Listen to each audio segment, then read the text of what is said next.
Authorities in Aruba and Peru are now officially working together on both high-profile cases against Joran Sloot. In Sessions, Gene Casares of our sister network True TV is joining us from Lima with all the latest developments. And, of course, Dave Holloway, Natalie Holloway's father, intensely interested in this new cooperation. He's been in Aruba lately, right? That's right. In fact, we confirmed with Nancy Grace producer Rupert Nicolanemi that he had a meeting with police earlier today, and he came out of that meeting feeling very good. So you can see on the day that Aruban authorities by telephone meet with Peruvian authorities, Dave Holloway is right there himself in Aruba now. He will be coming back to the United States. But this phone conversation apparently concluded with a spirit of cooperation between Aruba and Peruvian officials. It was Taco Stein that actually spoke with our colleagues in Aruba today, saying that formalities will have to be met before anyone from Aruba comes over to Lima, but they will make a formal request to come and discuss the investigation with Peruvian officials. Once the order is given, they will be on their way, they say, and that would be the lead prosecutor, the lead investigator.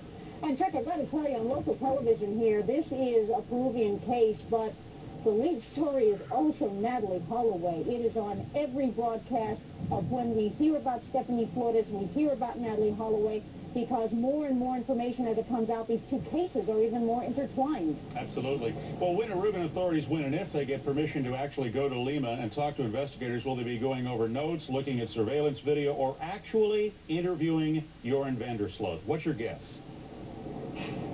Well, that's a good question. You know, do they want to interview him at this point, or do they want what's in that computer?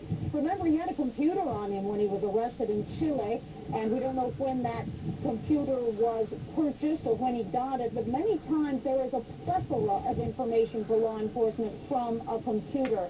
So I think one thing they'd be interested in is that. Now, of course, there has to be an order from a Peruvian judge for the hard drive to even be searched. So there's a law that's similar to the United States. That's one thing. But, you know, Chuck, I also think that Peruvian officials can be helped by Aruba, because remember, Joran Sloot on May 14th flew from Aruba to Colombia, changed planes, and ended up right here in Lima. That's important foundationally for a criminal case here in Peru. So Aruban officials may help Peruvian officials with the foundational elements and maybe other aspects about Joran Sloot. Exactly. You know, speaking of that laptop, wasn't it on the laptop that he and Stephanie Flores were playing video poker, and that he got a, what was it, a Facebook message or something taunting him about the Holloway case? That's what touched it off. Have we ever figured out who it was who sent him that message? Right.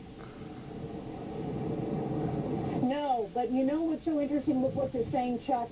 So many cases that I've seen, authorities have trouble with Facebook or the enterprise that allows for those emails to take place, but you go to the hard drive of that computer and you can get to that Facebook account. You can get to the emails and the correspondences. We also want everybody to know that we've got the mugshot now of Joran Sloot. You see it was taken on June 11th, number 326390. That's his official number, and now it was taken, remember, on the 11th is when he was transported to Castro.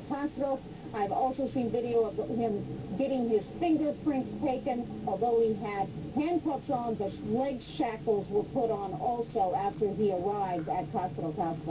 Gene Casares, on a blustery day in the Peruvian capital, Lima. Gene, great work as always. Thank you. Appreciate it. Yes.